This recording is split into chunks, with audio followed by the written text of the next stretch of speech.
ನಿಮ್ಮ ಹಳೆಯ ಒಡವೆನ ಅಧಿಕ ಬೆಲೆಗೆ ಮಾರಬೇಕೆ? ಅಟಿಕಾಗೆ ಕಾಲ್ ಮಾಡಿ 8880 ಅಟ್ಟಿಕಾ ಗೋಲ್ಡ್ ಕಂಪನಿ. ಇನ್ನು ಚಿಕ್ಕಬಳ್ಳಾಪುರ ಜಿಲ್ಲೆಯಲ್ಲೂ ಕೂಡ ಸಾಕಷ್ಟು ಅನಾಹುತ ಸಂಭವಿಸಿದೆ. ಅಲ್ಲೂ ಬಿರುಗಾಳಿ ಸಹಿತ ಆಲಿಕಲ್ಲು ಮಳೆಗೆ ಚಿಕ್ಕಬಳ್ಳಾಪುರ ತತ್ತರಿಸಿ ಹೋಗಿರುವುದು ನಿನ್ನೆ. ಗೌರಿಬಿದನೂರು ತಾಲೂಕಿನ ಚೀಲಮನಹಳ್ಳಿಯಲ್ಲಿ 100 ಎಕರೆ ಬಾಳೆ ಬೆಳೆ ನಾಶ ಆಗಿದೆ. ಇನ್ನೇನು ಕಟಾವು ಮಾಡಬೇಕು ಅಂದ್ಕೊಳ್ಳುವಷ್ಟರಲ್ಲಿ ಬಾಳೆ ಬೆಳೆ ಸಂಪೂರ್ಣವಾಗಿ ನೆಲಸಮ ಆಗಿದೆ. ರೈತರನ್ನ ನೆನೆಸ್ಕೊಂಡ್ರೆ ಹೊಟ್ಟೆ ಉರಿಯುತ್ತೆ. ಬಾಳೆ ಬೆಳೆ ಇನ್ನೇನು ಕೈಗೆ ಬಂದು ತುತ್ತು ಬಾಯಿಗೆ ಬಂದಿಲ್ಲ ಅನ್ನೋ ಥರ ಕಟಾವಿಗೆ ಬಂದಿತ್ತಂತೆ ಬಾಳೆ ಬೆಳೆ, ಅಷ್ಟರಲ್ಲಿ ನೆಲಸಮ ಆಗಿರೋದು. ಲಕ್ಷಾಂತರ ರೂಪಾಯಿ ಮೌಲ್ಯದ ಬಾಳೆಗೊನೆಗಳು ಮಣ್ಣು ಪಾಲಾಗಿದ್ದಾವೆ. ಕೈಗೆ ಬಂದ ತುತ್ತು ಬಾಯಿಗೆ ಬರಲಿಲ್ಲ ಅಂತ ರೈತರು ಕಂಗಾಲಾಗಿದ್ದಾರೆ. ಆನಂದ ರೆಡ್ಡಿ, ಶಿವಾರೆಡ್ಡಿ, ನಾರಾಯಣ ರೆಡ್ಡಿ, ಬಾಲಪ್ಪಗೆ ಸೇರಿದ ತೋಟ. ಸ್ಥಳಕ್ಕೆ ಭೇಟಿ ನೀಡಿ ಪರಿಶೀಲಿಸಿದ್ದಾರೆ ಶಾಸಕ KH ಪುಟ್ಟಸ್ವಾಮಿ ಗೌಡ. ಅಧಿಕಾರಿಗಳೊಂದಿಗೆ ಭೇಟಿ ನೀಡಿ ರೈತರಿಗೆ ಧೈರ್ಯ ತುಂಬಿದ್ದಾರೆ ಶಾಸಕರು.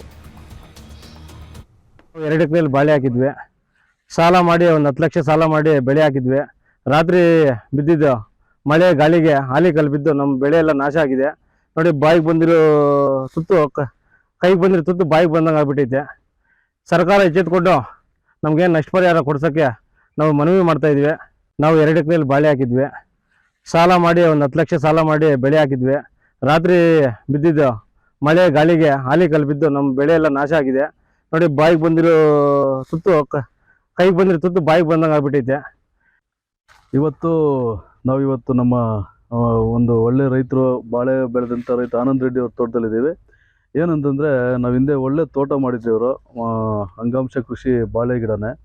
ಆದರೆ ರಾತ್ರಿ ಸುರಿದಂಥ ಮಳೆ ಮತ್ತು ಅದ್ರ ಜೊತೆಗೆ ಬಿರುಗಾಳಿ ಬಂದಿರೋದ್ರಿಂದನೇ ಇದು ಅತಂತ್ರವಾಗಿ ಈ ಥರ ಒಂದು ತುಂಬ ಎಲ್ಲ ಡಿಸ್ಲಾರ್ಜ್ ಆಗಿ ಮಲಗಿದ ಥರ ಇದೆ ತೋಟ. ಹಂಗಾಗಿ ಭಾಳ ನಷ್ಟ ಆಗಿದೆ ಅಂತ ನಾವು ಈಗ ನಮ್ಮ ಅಧಿಕಾರಿಗಳು ನಾವೆಲ್ಲ ತೋಟಗಾರಿಕೆ ಇಲಾಖೆ ವತಿಯಿಂದ ಬಂದು ಸ್ಥಳ ಪರಿಶೀಲನೆ ಮಾಡಿ, ಆಮೇಲೆ ನಮ್ಮ ರೆವಿನ್ಯೂ ಇಲಾಖೆಯ RI ಆದ ಶಿವಕುಮಾರ್ ಅವರು ಇದ್ದಾರೆ, ಮತ್ತು ಅವ್ರ VI ಇದ್ದಾರೆ. ನಾವು ಕೂಡ ತಕ್ಷಣಕ್ಕೆ ಬಂದು ನಮ್ಮಿಂದ ಏನಾದರೂ ಸ್ಥಳ ಪರಿಶೀಲನೆ ಆಗಿ ಇದನ್ನು ಆದಷ್ಟು ಬೇಗ ನಾವು